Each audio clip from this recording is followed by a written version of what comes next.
and moist and fluffy. Keeps it from drying out. A lot of times you'll see the baked potatoes and the skin gets all dry and wrinkly.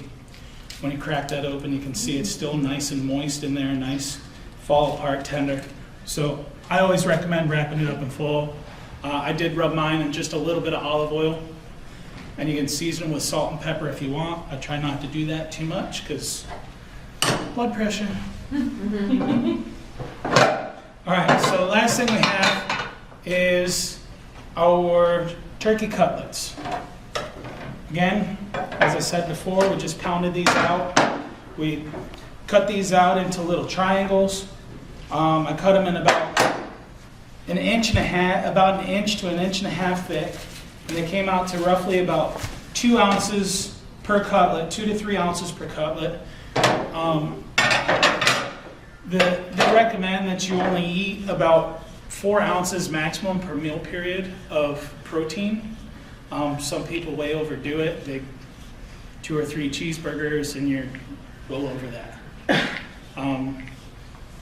Enough from you. Is it actually like the palm of your hand kind of, is that a good guide? Yeah, that would be a good guide. Probably about the size, the palm of your hand, and no more than an inch thick will get you probably about 3 ounces of meat. So then all we did for this is we just pounded it out a little bit. All we really wanted to do is just, when you cut them, you get some imperfect sizing. You just get kind of that little wave or something if you cut it wrong, maybe cut it in an angle. Basically all you're doing when you're pounding it out, you're just evening that out so it'll cook at an even pace. You're not going to have one large end of it that is all like, when you go to cook it, you got one side that's all well done, and then the other side is like still raw in the middle. So I just like to pound it out and just get it nice and flat and all even. Now I chose turkey cutlets with the Chardonnay gravy. I used our Canvas Chardonnay that we use here in the hotel, which is pretty good. Basically what you want to do is you just want to warm your pan up to the point where if you were to drop a liquid in there and start splattering, you can usually tell, like if you use Teflon pans at home, you can tell when the oil starts to ribbon out a little bit that you're getting to the point that you want to be. I took a little flour, little all-purpose flour. You can use wheat flour if you want, any type of flour will work. We have all-purpose here in the hotel. So you're just going to take just a little bit of flour. I probably did about half a cup of flour here. And I just put just a little pinch of seasoned salt in it, just for a little bit of flavor while it's cooking. And you're just going to take this and you're just going to lightly coat the outside in the flour. And this flour is what's going to help you make your gravy. Just like Thanksgiving dinner, when you make your gravy at home, you take 2 gobs of flour, maybe butter, mix it all together, put it in the turkey drippings. All that turkey drippings has all kinds of fat in it, and you end up thickening all that up together, and then you're just consuming so much fat for the holidays.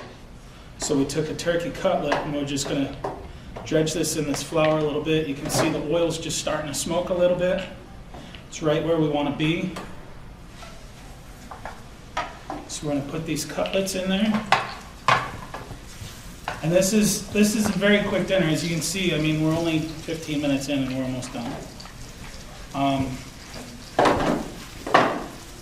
Again, you just want a light coating for right now.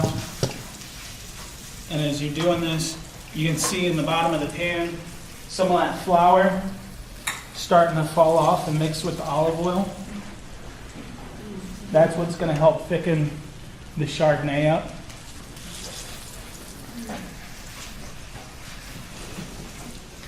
And literally for these, because we pounded these out and they're only now about a ½ inch thick, it's not going to take but maybe 10 minutes in the pan from start to finish. So what I like to do is just start getting a little golden brown color on the bottom. You'll see the edges start to get kind of opaque and turn white. and the bottom will start to be golden brown. Chef, it smells so good in here. How you doing? Very good. Can I get this on film? Hollywood, you ready? Ready for your own cable show now? Not quite yet. What is it, food TV? What is it? We're getting there. Yeah, here we come. Awesome, man, it smells good. We didn't have any bam yet. Gary, what do you think? Hey, man, you got me ready. I'm ready, man. I'm ready for some turkey. All right, so I just flipped those. You can see it got a nice golden brown on that side. If you look at this side, the edges are just starting to turn white. So we're going to head and flip those over just a little bit and let those go for a couple more minutes on this side. At this point, I personally like to add just a little bit of garlic. Everybody likes a little bit of garlic. So we're going to add a little bit of garlic. The herbs I chose for the turkey, because we put sage in the stuffing, I don't want to overkill it. So what I used is a little bit of fresh basil, which everybody's seen that before in the store. A little bit of fresh thyme, and then a little bit of fresh parsley. I like parsley because parsley is pretty cheap at the store when you go to the grocery store. And if you chop your herbs at home, you add a whole lot of parsley into your herbs and it absorbs all that aroma from the herbs. So you're getting a lot more of that herb flavor for a cheaper price of buying parsley, which is kind of a handy little trick. If you want, you can season these with just a little touch of salt and pepper. I already seasoned them just a touch in the flour, so I'm not going to use very much. We're going to go ahead and flip those over. Then we're going to hit this. I got the Chardonnay, just a couple ounces of Chardonnay, and just a couple ounces of low sodium chicken broth. I use at home, if I'm going to get low sodium, I like collagen. Chicken broth is the easiest way to go. And then you just kind of simmer those in the pan. If you need to, you can always sprinkle, if you're not getting, your sauce is not thickening it up, you can just sprinkle a little bit of that flour in there.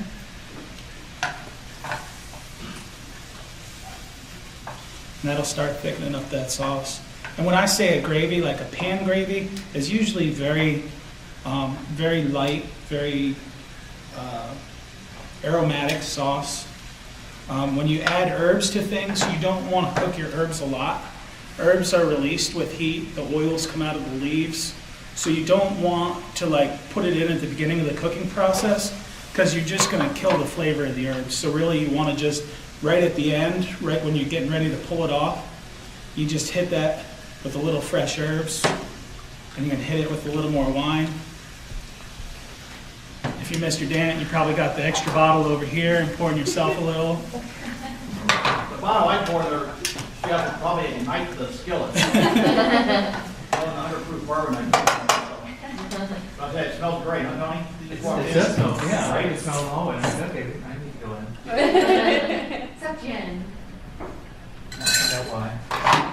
And again, you can see that got pretty thick. I sprinkled in just a pinch of flour, plus what was already on there, cooked with the flour that I sprinkled in there, and it made like a nice little pan gravy.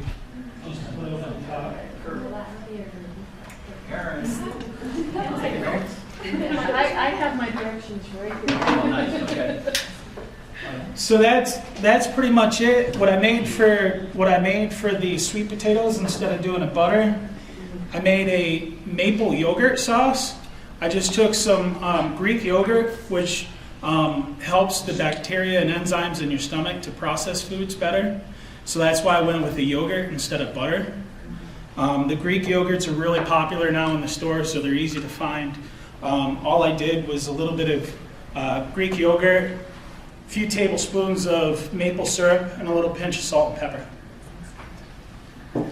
So if I were plating this up in the banquet kitchen, I'd probably do something like this here. I'd take a little bit of this wild rice stuffing, and I'd put that right in the center of the plate like that. And then we've got these nice turkey cutlets. And you take all that extra sauce Oh, it is. I like put the sauce in there. right over the top. And we're going to take our baked sweet potato.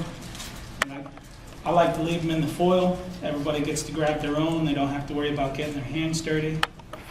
Then you just take a little bit of this yogurt sauce, drizzle that right into the potato.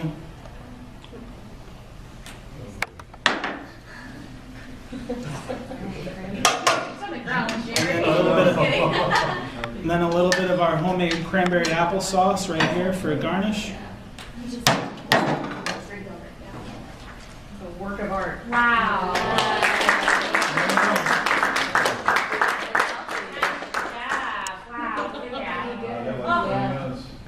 They pretty much have the same taste. The Greek yogurt's a little richer, I find.